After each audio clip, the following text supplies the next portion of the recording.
Hello, Spookaroos. It is time for another ReMix episode, and this is a good one. Tarot cards, or tarot cards, as some of you like to say. Call them whatever you want. You might be surprised to find that, as we're going to discuss in this episode, there is no scientific data supporting that these cards can tell you anything about yourself or about the future. But it's a good episode and definitely a subject that we should all know a little bit more about.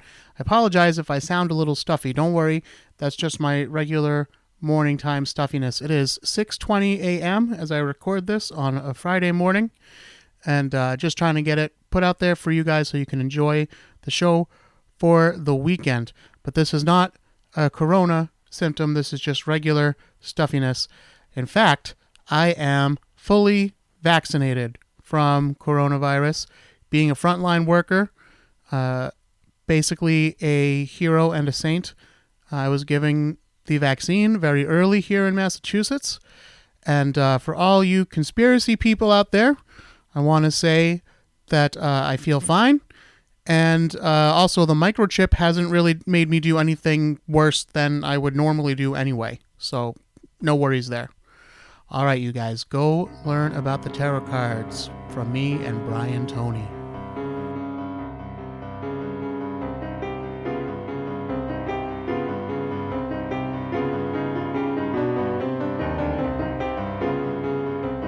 Welcome to Spooky Times with Eric D. I am your host, Eric Dwinells.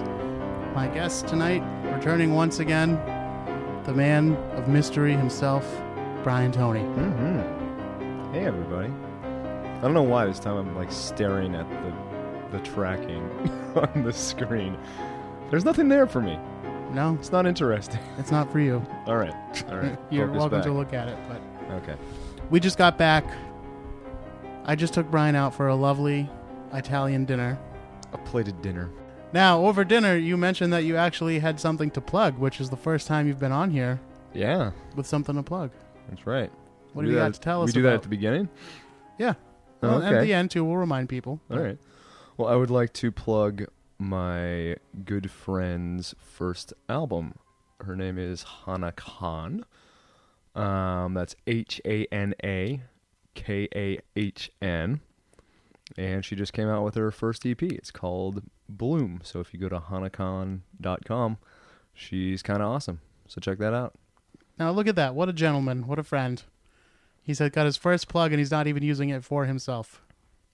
Got to get her that, what do we call it? The spooky-ass bump? Yeah. We'll call it that once it happens, yeah. Yep. Well, good luck, Hannah. We'll all check that out, hopefully, for her. And if you want to support this show, you're doing it right now by listening to it. But continue to listen. Subscribe. Rate on iTunes. Write a review if you would be so kind, if you've got kind words to say. And, of course, share it with your friends. That's the best way to support the show, is to let people that you know who might be interested in this kind of stuff, fill them in. Let them know what happens here when our little group gets together. And, of course, you can go to the website, spookyasshit.com or spookyas.com. They both take you to the same place, which is the show's blog page.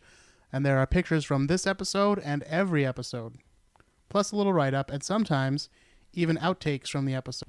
So, should we get into tonight's subject? Why not? You don't even know what it is. I asked don't. you if you wanted to know ahead of time. Well, you did preface it. You said I got something that's nice and debunkable for Right, you tonight. because- Now, am I like your rock solid cynic friend that... No, but last time you were here, you were a little disappointed, or you seemed a little disappointed, that there wasn't really anything to debunk. You said it on the show. Yeah, I don't mean like you were crying or anything. I cried later. Last time was the plane thing. Not the plane thing. The Russian thing, though. Yes. Yeah. Dyatlov I think Pass. I was more disappointed that there just wasn't more concrete Supernatural information. yeah. Yeah. Well, this is all we have tonight. Okay. So, All right, let's do if it. you're ready, we'll begin. We're going to begin a little bit unusually. Okay. This is a little bit more interactive than normal. Are you going to touch me? No, Okay. not physically. If you would, shuffle these Oh, card and split tricks. them down the middle. I am the wrong person to be doing this. Just shuffle them however you want. It just need okay. they need to get your energy on them. I had a nickel. And whenever you feel satisfied, Well, I mean, you can stop. And then what you're gonna do is just split the deck right in two. We're doing tarot cards. okay. All yeah. right. Well, I saw I saw the Uh-huh. bottom one, so I was like, oh, these are tarot cards. Yes. And also the deck was unusually large anyway, so I was like, we're probably not gonna. Is that what you do? You ask questions to the deck, or You can. There's different methods. We're gonna get into it. okay. Oh gosh, put me on the spot. It can be something like, "Is this gonna be a good show?" Or it doesn't have to. Will the Cavaliers win a game in the NBA Finals? All right, let's find out. All right, Brian, the cards have an answer for you. I was hoping they might. You asked about the Cavaliers. Who are they playing? Do you know? The Warriors.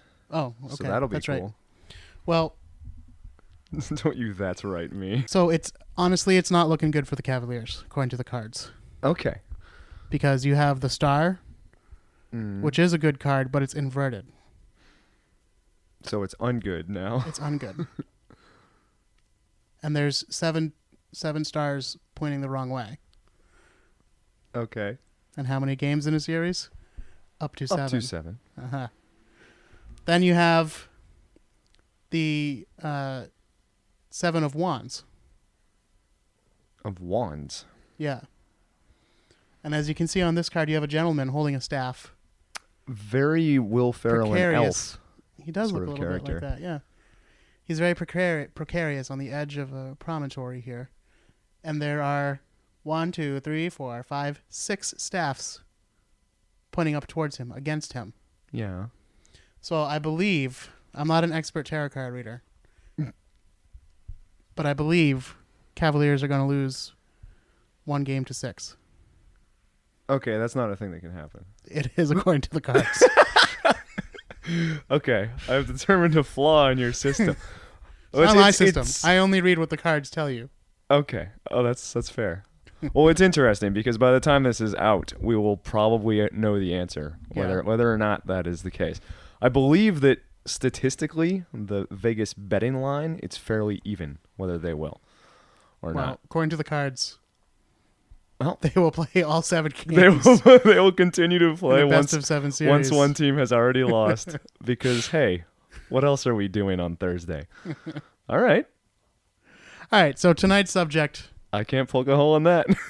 is tarot cards. And honestly, what I just did was bullshit, basically. Well, yeah. But guess what? That's how it is. The whole thing's bullshit. But Presumably we'll talk they- about it. We'll okay. talk about it. Presumably, your better readers will do it more artfully, right? They'd use more than 2 cards, and they'd And- have a spread. And there's a flourish, and yeah, there's a yeah. whole as long as there are whole costumes. rigmarole. So what we're gonna do is we're gonna talk about the history of the cards first, which might go on a little too long, and I might end up cutting some of it, and then we're gonna get into the debunking. The practical applications Yeah. of tarot. So first of all, there's a big debate about where tarot cards came from. The T on the end is silent, by the way, for anyone who doesn't know out there. There's a lot of things I might mispronounce tonight, That won't be one of but them. tarot is not one of them. It is tarot cards. The first recorded use of tarot cards comes to us from 1425. That's back there. Yeah. And it describes a deck of cards. It describes a deck of 60 cards with trump cards, which are like the face cards, featuring Roman gods. Okay. Apparently, they were invented in Italy. The cards were created for a series of card games called Tronfi, which means triumphs in English. Tarocchi is another form of the game. Okay. But basically, these cards were made for... It wasn't one specific game. It was just like, the cards that we have today that we use for gaming here in the U.S. These were just another type of gaming cards from back in the day. Yeah. There's a lot of confusion about where they came from, like I said, because back in the day, people thought they would come from China, or it's very popularly believed that they were handed down from the ancient Egyptians. But neither of those are true. Yeah, I mean, there were probably sets of some sort of pictorial cards going for centuries and centuries. Right. So it's just a matter of when they decided that morphed into this specific enough version. How many are in this deck right here? In a modern deck, there's usually 78. Oh, wow. Okay. It can change depending. Upgrades. But they were originally designed simply as playing cards that could be used for all types of different games, and there was no supernatural element involved at all. Nobody thought that these were some kind of special magic cards. Yeah. But the decks were very expensive because they were invented before the printing press. Oh, yeah. So it was kind of like a status thing if you had tarot cards. It meant that you were wealthy and your family could afford to have them made for them. By hand. Yeah, so it was usually like a wedding gift or something like that. That's cool. In fact, the earliest notes that we have about tarot cards are them being used in trade for other goods because they Makes were sense. expensive. So we have like receipts saying, I gave him 2 tarot card decks in exchange for whatever he exchanged it for. It was a mule. Sure. So originally, the different pictures on the trump cards, the number of trump cards, and also the suit cards, which they call pips. And even the number of cards in the deck could vary wildly from region to region and deck to deck. Okay, but you can So still play the same games with them, even though they were all weird? Well, every, like, the countries or regions would have their own variations of games. Oh, okay, yeah. So that's why, like, there's Shanfi, and then there's Tarochi, and then later on we'll get into Torok, which is like the German variation, and then Tarot, which is the French version. So it gets changed everywhere it goes. Yeah. And picks up different things along the way. So the Trifani cards spread outside of Italy into much of continental Europe. It did not spread to England and the islands. It was especially popular in Germany, where it was called Tarot, which you just found, and France, where it was known as Tarot. Do all these various names mean the same thing translated in their languages, or are they just kind of related sounds that don't really mean much? It's a good question, and the answer is... Coming up later? No, the second one. Okay. Okay, neat. Yeah, that they don't really mean anything. The best that they've found is like Tarochi. Is kind of similar to the word in Italian for blood orange, a type of blood orange. Yeah, that's probably what they meant. Yeah. I even tried typing it into Google Translate to see what it would say, and it just translated as tarot. Yeah. Every time. I feel like I'm especially mush-mouthed tonight. Trying not to be. You're drunk on marinara. I guess so.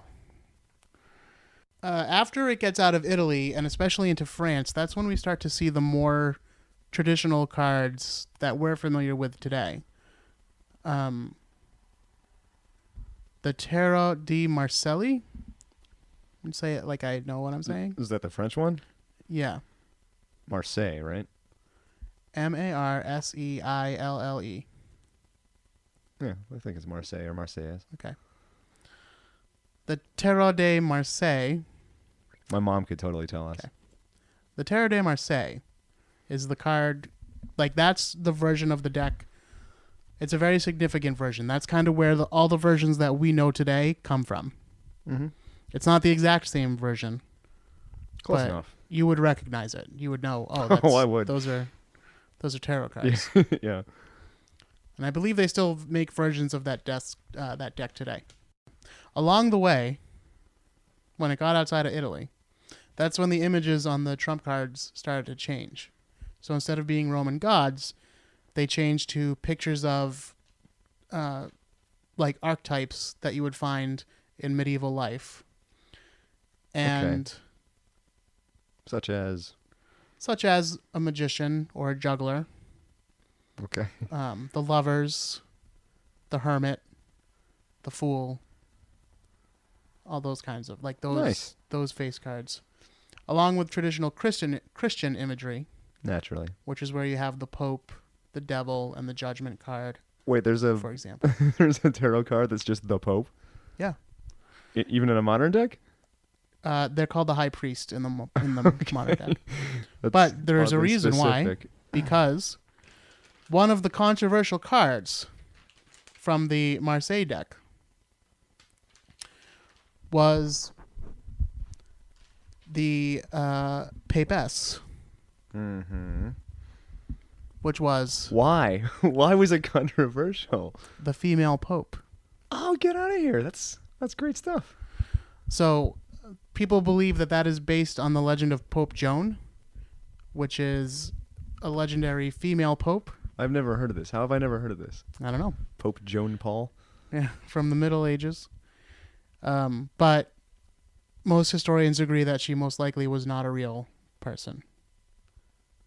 But she is talked about in some, 14th century literature.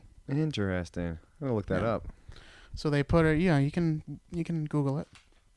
So they put her in this deck. But it was very controversial. And so that now it's usually changed to priestess. Yeah. So we got high priest and priestess now. Correct. And that goes along with some of the earliest criticism of the cards. Today, many Christian groups, they don't like any kind of divination at all. So anything that's going to tell the future, the Bible actually specifically says that you're not to try to tell the future. So they would not approve of these cards. But actually, the earliest criticisms weren't so much about making guesses as to what the future is going to be based on them, because that wasn't actually a thing that people did with them back in those times. The criticism was just that they were used for gambling. So there is 15th century writings that are anti-tarot cards, but it's not because of anything occult related. It's just that it was a gambling problem. Is the Bible against gambling? I forget. Probably. Probably. I don't know for sure, but probably. Seems vice-like. Yeah. Slavery cool, though. Yeah, slavery was Slavery, very cool. Yeah. So the first reports of divination start around 1540. You can find some writings, but it wasn't very, that's not what the cards were used for. When we think of tarot cards now, I don't know any games that are played with them. No. It's not in the English-speaking world. Apparently, they do still play the actual games with them in France and other countries. It's a game that has always existed. So I would be interested to see. I don't know what these honkies are doing with these things. Yeah, it's I guess it's kind of like Pinochle, they said. It's like a really complex version of Pinochle. Which is fairly complex already? I've never played it, so I don't know. It's just spelled in a great way. I like the way that's spelled. Anyway. So, in 1785, French occultist and fortune teller Italia popularized the idea that tarot cards could be used for divination, and was the first to issue a deck specifically for this purpose. So by now, the printing press was in full force. Rocking. So this guy says, hey, you can use these cards to predict the future and tell your past and learn more about people. And I'm going to make a deck especially to do that. That's right. Ask for the Italia version of the tarot. But the tarot cards were never popular as gaming cards in the English-speaking countries. They only became popular starting in the late 18th century. And they were used almost exclusively for divination, which today still is. Yeah, all your prognostication needs. Yeah. I don't know. It might be fun to try to get people together and try to figure out how you're actually supposed to use the cards as a game. Yeah, I'll play the French game. Yeah, give it a shot sometime. Cards Against Humanity. Ancient Tarot. Now we'll play tarot. Yeah. Trunfy. So the most popular modern deck is the Rider-Waite deck, which was first published in 1910. This is the one, if you're familiar with tarot cards at all, this is like the classic deck that most people will have. There's all sorts of decks because everybody, like, there's a Wiccan tarot card, there's a Native American tarot card. It's like Pokemon, basically. Yeah. Yeah. Any kind of cards that you can think of, they're probably out there somewhere. But the Rider-Waite deck was conceived by the American-born but British-raised mystic A.E. Waite, and it featured artwork by Pamela Coleman Smith, known as Pixie to her friends. Oh, yeah, Pixie. Yeah. Their deck was basically a mishmash of previous decks. Nailed it. People are going to be like, why is he really accenting? Hey, you complete a sentence. Yeah. I'm on board. Oh, and this is when the trump cards started being referred to as the major arcana. And the pip cards were then known as the minor arcana. Okay. And arcana means secret or hidden in Greek. So, again, they're adding their own mysticism to these cards. Yeah. That were really just meant to play pinochle with. Yep. Sounds like humans. And there's various methods of card reading. There's different methodologies. Like when we just did it, yeah, I had you shuffle the cards, but some readers are very against that. They insist on shuffling the cards themselves. Mm-hmm. To me, when I do my tarot readings, I like to have the questioner shuffle the cards because it gets their energy, as I said, onto the card. Yeah, I like that. That was a nice touch. Yeah. It's bullshit, but I thought it sounded good. Yeah. It's your question. It needs your energy. The cards. It's not me saying, it's the cards. Whatever residue happens to be on your hands that day. Yeah. But yeah, so the methodology and the spread, which is the pattern of how they put the cards out. Yeah. And what the cards actually mean can vary, again, wildly from reader to reader. So there are some people who think that the inverted star is totally dope. It could be, or that not that, it doesn't necessarily mean the exact opposite of what it would mean if it was facing the regular way. Yeah.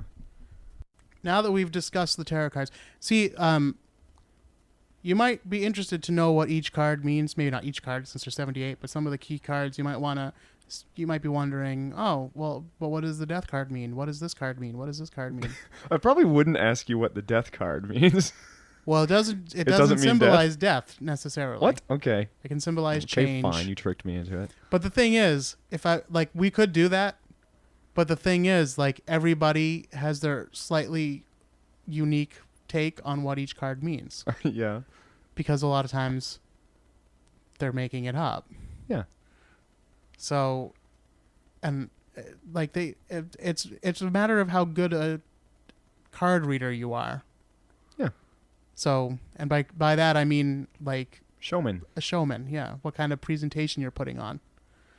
So, even though I don't know anything about the tarot cards, I think I could give someone a pretty good reading just using intuition and some of the techniques that we'll get into later. Yep. But of course, first we're going to ask ourselves, how do these cards work? Now, why do you laugh? I'm just picturing them. Yeah, it's like a machine. How does that work? There must be a logical explanation for... Some readers will claim, especially if you let the person asking the question, the person who's come in for the reading, deal their own cards, they'll claim that it's actually just the person's own thoughts being transmorphed, I guess, into these cards. So you're reading what's going on inside the person's head, as they subconsciously pick these specific cards. Yeah, but they can't see them, so... True. Okay. I know we're not to that part of the show, No, but go ahead. That's fine. right out of the gate, as if humans have the innate ability to see through opaque cards with their fingertips. I mean, that'd be neat and everything, but... Yeah. Well, again, you're thinking of things on a physical realm. I suppose I am. Touché. And if we're getting on the train here, Mm-hmm. we have to accept that not everything happens in the physical realm. All right. So, of course, other theories... Well, the Christians would tell you that it's the devil, Gosh. and he's lying to you. He's so busy. It's another trick that he has. He's lying to you about the Cleveland Cavaliers. Yeah. Well, again, he's giving you a little bit of power to deceive you. Well, that's interesting. There's a lot of that sort of stuff that Christians say the devil is in, where it seems like they're giving the devil a lot of power in these very banal situations that otherwise might not even come up. Like, it's weird. Like, they put the devil into a lot of stuff that he doesn't necessarily need to be in. Yeah. I guess everything is either God or the devil to some people, but... Yeah. So the base, just to give you the gist of what readers will tell you the cards are about, it starts with the Fool. The Fool is card 0. Yeah. And he's a fool not in the sense that we think of a fool. Like, he's not the town idiot. He's a fool in that he's naive. Oh. But the Fool actually represents the person asking the questions. Right. A And the fool rest in the of- tradition of King Lear and such. Yeah. So he's going on a journey. And the rest of the cards represent the journey through life. Okay. And the cards that you pick then determine which part of your life you're on or that you're talking about. So it's like a choose your own adventure, except you Yeah. don't really choose it consciously. Right. So yeah, satanic theory. And then there's astral theories, other dimensions, answers from beyond, that kind of stuff. Yeah. Want to talk about what's really happening? If you haven't had a drink yet tonight, we're about to talk about pareidolia, are we? Not exactly, but we're going to Okay. get close. We're actually going to learn a new term tonight, Oh, sweet. but it'll be one that you'll probably hear as often. Paraschmilia. No, as pareidolia. Wait, I've been saying it wrong this whole time? I said it wrong initially. Oh, I taught okay. you wrong. How dare you? So, I got it from listening to you. I know. I think I only said it wrong on the first episode, though. That's probably right. Pareidolia. Dolia. Okay. Dolia. Noted. Anyway, I'm going to give you another term that you can bust out a lot when you need to bust something. I can't wait. Because here's the thing. We can and probably will do separate episodes on talking to the dead, astrology, mind reading, all that kind of stuff. Crossing over with John Edwards. Yeah. But honestly, they all work on the exact same principles. Yeah. And so do personality tests that you take on BuzzFeed, by the way. Mm-hmm. They all work on the exact same principles, which we're going to get into right now. So the first one is called, well, it's got two names, but we're going to talk about the official scientific term here first, which is the Pharaoh effect. The who? Pharaoh. Pharaoh was a scientist, Oh, okay. and this is his effect that he discovered. People tend to give high accuracy ratings to descriptions of their personality that supposedly are tailored specifically to them, but are, in fact, vague and general enough to apply to just about anybody. Mm-hmm. That sounds just like me. Sounds like pop music. Yeah. So that's also known as the Barnum Effect, named after P.T. Barnum of circus fame. Stand-up guy. Yeah. There are about 13 key phrases that are used in almost all aspects of fortune telling. Like I said, whether it's tarot cards, palmistry, mind reading, astrology, any of that stuff. Anything where you're going to tell someone about like their nature. I'll give you some examples. I like that there are 13. It's a nice touch. There's actually a book called 13 Steps to Mentalism. As you ever read a horoscope or a personality test or something like that, see if you can find these phrases slightly paraphrased, or perhaps exactly copied. Because I guarantee you, in most things that are going to tell you about your personality, you're going to find some of these phrases. You have a great need for other people to like and admire you. You have a tendency to be critical of yourself. You have a great deal of unused capacity, which you have not turned to your advantage. Well, that's nice of you to say. While you have some personality weaknesses, you are generally able to compensate for them. That's the worst one yet. Your sexual adjustment has presented problems for you. What?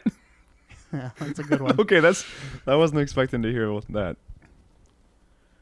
Disciplined and self-controlled outside, you tend to be worrisome and insecure inside. Oh. At times, you have serious doubts as to whether you have made the right decision or done the right thing. You prefer a certain amount of change and variety and become dissatisfied when hemmed in by restrictions and limitations.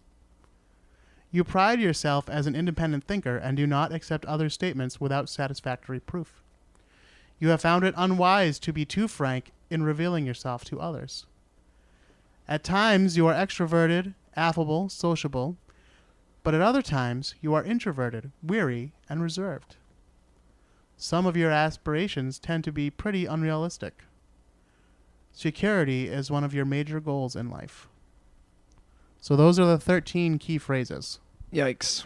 Or, if I cut some of those out, those were some of the 13 key phrases that you will hear in fortune-telling circles or personality tests. Don't take out the sexual adjustment one. That's a good one. But see, that's actually a really good one because, again, you can paraphrase these things. I plan to. So you might say instead, there was something, I'm seeing something about your sexuality, maybe when you were younger, like when you were first going through puberty, there's something about your sexuality that's not quite in line. Now, as I'm saying that, I'm hemming and hawing and stumbling, waiting to get a reaction from you. Yeah. So I'm waiting for you to shake your head yes a little bit, or maybe make a face like I'm off track. You don't know what I'm talking about. So if that's the case, then I'll just say that it would just be something about like, oh, you know, maybe when you were kind of ashamed of your sexuality at first when you first noticed that you were beginning to become attracted to women. Or maybe you do say, oh, you're right. You know, there was a time when I thought I might be homosexual, or I didn't know I was homosexual, and it turned out I was, and you were able to see that. Mm-hmm. So it actually works out to the reader's advantage. Yeah. Or if someone had a sex change or something like that, then they can claim, aha, I knew it. But really, it started really, really vague. Of course. I just really like that phrase. Sexual adjustment? Sexual adjustment. Yeah. I'm a grown adult. Yeah. So that is the Barnum Effect. Ooh, they hyphenated it? No, I'm hyphenating okay. it for you. Most of the time when you hear it referred to by like skeptics or people who are going to debunk it, they'll call it the Barnum Effect. But Flora was the scientist who went and did the research. And what he did was he gave classes of students like astrological sign information, saying like, this is your personality test based on, you know, your astrology symbols and all that stuff. And they all rated it pretty high. The average rating was on a scale of 1 to 5, or a scale of 0 to 5, 0 being very poor and 5 being excellent, how well it compared to themselves, their own personality. Most students rated it at 4.26 as accurate. And then Forer revealed that all the students were given the exact same analysis of their personality. Another thing that's at work here is subjective validation. This is when the test subject already has ideas and looks to make random events related in order to fit their pre-existing beliefs. So, not exactly pareidolia, but it's basically pareidolia, if you want to think of it that way. I know you love that. It's part of your drinking game. I love it. Brian has a drinking game. I don't know if he's actually talked about it on the air. But there were certain key phrases that you said every time we say pareidolia, Illuminati. Yep. Now you can add for or Barnum Effect. Yeah. And I had one too. Every time Brian asks me a question that I don't know the answer to. Oh, man. You can take a drink. Use Boone's Farm, everybody. Yeah. So basically what this subjective validation is saying is that if you believe that tarot cards can tell the future, then you will actually assist the card reader in finding ways to make what they're saying fit. You will find ways to make whatever they're saying fit your own life story. Yeah. And this is actually something that readers will test for before they even begin to do your reading. A reader will sit down and say something like, now, as we do this, I want you... well, first of all, do you think that... have you ever done tarot cards before? And if they say yes, then you can kind of assume that they're into this stuff. Mm-hmm. Or if they say no, that you can, no, but maybe they say, but I always wanted to try, or I've been interested in it or something, so you know that they're kind of willing. Or if they say, I'm pretty skeptic about it, then you know off the bat that there might be trouble here. At what point do you pay the person, though? Like, if someone has already given you money to, put a bunch of cards down on a table, isn't it kind of safe to assume that they're at least a little bit into it or a little bit curious about it? Yes, sir. Good point. But still, you want the invitation because you want to know how willing they are to go with you. It might actually change your technique as a reader. Yeah. Are you susceptible to hypnosis? Yeah. No, but your questions would be, like I said, have you ever done this before? And then your statements would be something like, the tarot cards really they're a guide. They don't really tell you about the future. They just guide you in making decisions. And, I can only tell you what the cards tell me. And it's not me saying it, it's the cards. It's, Yep. So you're placing the blame elsewhere. So, and a lot of times they'll say, you really have to think because the cards could be trying to tell you something that you don't understand. But you have to go, search your memory banks and see where this fits. Okay. Convenient that. People are gross. Now, how it works in the sense, that's how it works psychologically for the person that is getting the reading. But how are people actually doing these readings? Because you can see videos online, and if you know what to look for, they're absolutely not impressive at all. But if you don't know about the 13 key phrases, and you don't know about subjective validation and, that kind of stuff, then you might think, oh, yeah, he did seem to know a lot of things. Well, there's a lot of different techniques that they use. First of all, cold reading, and basically everything that follows can kind of fall under the category of cold reading. Even the part about getting the invitation kind of falls under the category of cold reading. But in a cold reading,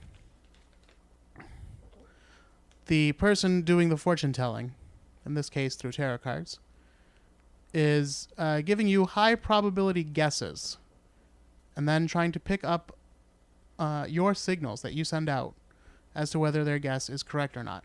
So let's say that, if I'm going to make educated guesses, let's say that we're talking to an older person. All right. I could guess that maybe their parents have passed away by now, or at least that they're very ill, or perhaps in a home or something like that. Mm. So I could say something very vague, like, there's an older woman in your life. She's mad at you. And she's had some health problems. And then I could wait and see what the reaction is to this. Do I think that this older woman is the mother, the grandmother? Are they passed or are they still alive with health issues? What is it? And then we can go from there. I would make guesses from there. So then once they hit upon something that's correct, they are careful to emphasize and reinforce their correct guess. Like, oh, okay, so your mother, yes, she has had the flu, and you've been taking care of her, and I can really see that in the energy. That's really where you've been focused. You've been really focusing your energies there. What a good daughter you are to take care of your mother. So then you're reinforcing the correct guess. I haven't said anything that you haven't told me. Yep.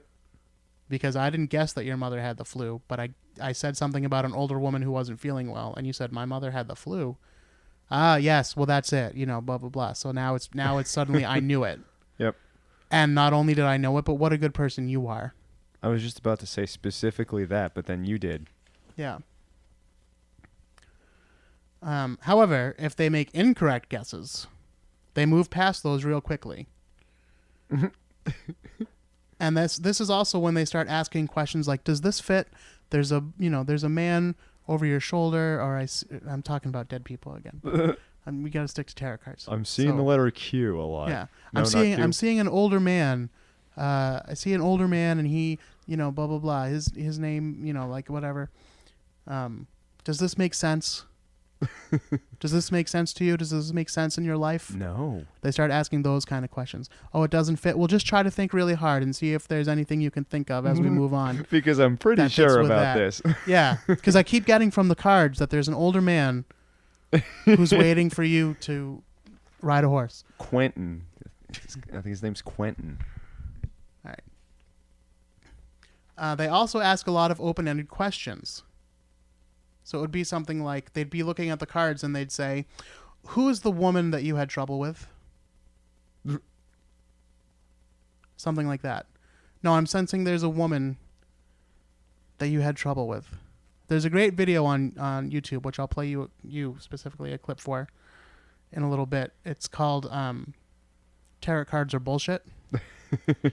And I don't know what show it's from. Part one. Must have been a good show. No, it's just a brief little clip. But it's a guy going to, I think, 3 or 4 different tarot card readers. And you can see all of these techniques in use. Yeah. And that one is specifically one that was used on that clip.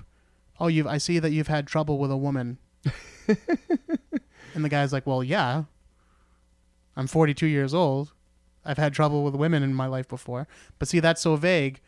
It could be his mother he's talking about. It could be a sister. It could be a wife, an ex-wife, a girlfriend. There's any number of women that you might have had trouble with, right? Yeah. Another example of an opening question. Who's Kate? Katie? Catherine? Kathleen? Is that just because it's like the most common woman's name ever? Exactly. Okay.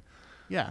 Who's and Kate? there might be other. It depends how big the crowd is. If you have a bigger Middleton? crowd, you can Yeah. throw out some more obscure names. But yeah, it's like I know 10 Katies. Who's Quentin? Yeah. Another one is what I would call mirroring. This is when the subject gives the reader information about themselves, and then the reader rephrases it a little bit and presents it as something that they saw in the cards. I love that one. That's my favorite. So it's like, oh, I see you had a little trouble at work in the past. I'm seeing like maybe it was some kind of dock or like a factory, and it's like, oh yeah, well I did used to work in the box factory. The box factory, yes, I see it right here. The card's telling me, yeah, it was the box factory because there's 4 corners and there's 4 clubs here, and that's what so it'd be something like that, something stupid like that. Oh man. Yeah. I kind of want to go to one now, but I don't want to pay for it. I passed by one today earlier, and I was like, I should go. A little research. Yeah. Right off. And then the last one that I have to talk about here is a technique called shotgunning. Finally. This is when they quickly go through a number of variables, hoping that at least one will hit the target. And it's called shotgunning, of course, because when you fire a shotgun, you send out a spread of bullet, and you don't have to be too accurate with it. It'll hit something. So an example of shotgunning would be, I'm seeing an older male, maybe not like an old man per se, but he's older than you, and there was a problem with his chest area. Whoa. It was heart disease, lung cancer, maybe stomach, but chest. But chest, like maybe stomach, but I'm seeing chest. Maybe black, but I'm seeing white. Yeah. It's all stuff like That's that. perfect. But that's how these people work, and that's part of what pisses me off about it. I have a very, very good friend who believes in all of this stuff. And unfortunately, she lost someone very, very close to her. And she has seen people who claim to have these abilities and that claim to talk to them. Maybe we need to do another episode about talking to the dead, but Yeah. it just pissed me off so bad because that was one example where she said no, but this person knew there was a problem in the chest. How would they know that? Oh, jeepers. And I said, well, most people don't die from knee cancer. Yeah. You know, like people don't lose blood when they're cut from their finger and bleed out to death. It's like true. if you die early, it's going to be some kind of trauma in your head or in your organs. And all of your organs are located in your, quote, chest area. Mm-hmm. Most of them don't even say chest. They'll say chest area. Oh, my chest area. Yeah. Okay. I see a problem in your chest area. My chestal area? Maybe stomach, but I see chest. Yeah. Yeah, but... and this probably is outside the confines of this episode. But at that point, it becomes... is the consumer actually getting something out of it in a way that doesn't actively harm them? And at that point, who are we to take that from them? Don't start that with me, young man. Yeah. Don't start that with me. That sounds like another episode. Well, we'll do a talking to the dead episode, and we can discuss why that's one of the worst things you can do to anybody. Okay.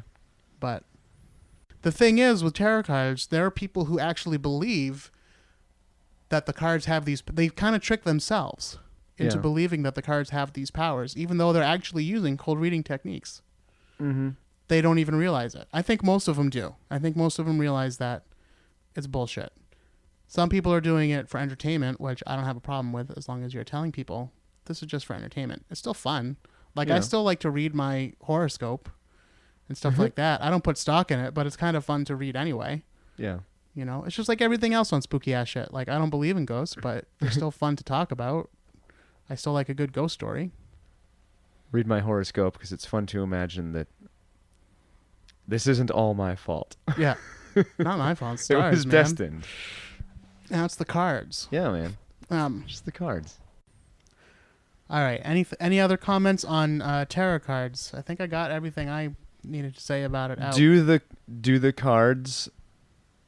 your deck right there, do the cards have the name of the card on them? Well, no.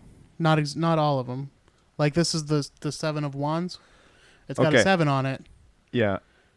And the wands aren't really wands. They're like okay, staffs, we may end up cutting this out, but can you just show me a couple and see if I can guess what they're called? Well, like the trump cards have names. They do. Okay. But like this is a trump card.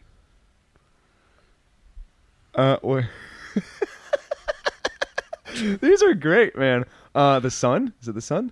Okay. The sun. I got that one. All right. This is not a. This is a pip card, a minor arcana. Oh, so this is like, the two of stars. Pentacles. Pentacles. All right, one more. Trying to find a good one for you. All right, this one's a little tricky.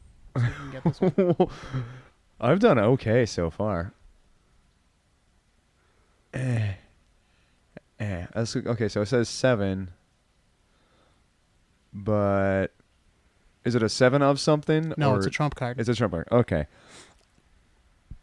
Major arcana. That doesn't help. The Pharaoh. The chariot. Okay, I didn't realize The those were chariot. horses. They're sphinxes. Yeah. Pulling this chariot. Well, this is where you see, because at the time, the Egyptian motif was very popular. Yeah. In general, but it was also a popular belief that these cards came from Egypt, when they actually did not. But these cards were made in 1910. Yeah. So now you see the influence of where people claim that they were coming from. That Ben-Hur graphic novel is climbing up the charts. Yeah, man. That's fun. Yeah. I could do that all day. All right. So we'll have to get together and try to play the actual game sometime. Yeah, man. The Tamagotchi or whatever it was. Yeah. And we'll have to do a whole nother episode about talking to the dead. That'd be a good Talking one. to dead people. Yeah. Mediums. Mm-hmm. They're even worse. I mean, you watch those shows and you can hear them doing their bullshit. Long Island Medium? Yeah. I don't. All right. All right, everybody. Until next time, my friends. Trust the cards. Because, you just make up whatever meaning you want to fit them. Yeah, and may your sexual adjustment work out for you. Don't be afraid.